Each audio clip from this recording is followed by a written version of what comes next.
আজকে আফগানিস্তান বনাম বাংলাদেশের প্রথম ওয়ানডে 3 ম্যাচ ওয়ানডে সিরিজের এই ম্যাচে আমাদের সবার চোখ থাকবে শুধুমাত্র সাইফ হাসানের উপর। কারণ ওয়ানডেতে তার ডেবিউ হতে চলতেছে। এর আগে কিন্তু সে কখনো ওয়ানডে খেলেনি। টেস্ট খেলছিল, তারপর টি-20 খেলছিল, দল থেকে বাদ পড়ে গেছিল। এখন তার ওয়ানডেতে ডেবিউ হতে চলতেছে। আমরা চাই সাইফ হাসান যদি খারাপও করে ফেলে, বাংলাদেশের একটা লক্ষণ আছে যে একটা প্লেয়ার টি-20তে ভালো করতেছে, সে যখন ওয়ানডেতে ডাক পাওয়ার পর ওয়ানডেতে খারাপ করে, তখন দেখা যাচ্ছে তারা আবার টি-20 এবং ওয়ানডে দুটো জায়গা থেকে বাদ করে দেয়। এমনটা যেন না হয়। সাইফ হাসানকে অনেক কষ্ট করে আমরা পাইছি।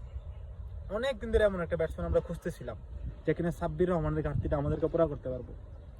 সাইফ হাসানের যে ব্যাটিং সাহস, ছক্কা মারার যে এবিলিটি, তাকে আমাদের লম্বা সময়ের জন্য দরকার।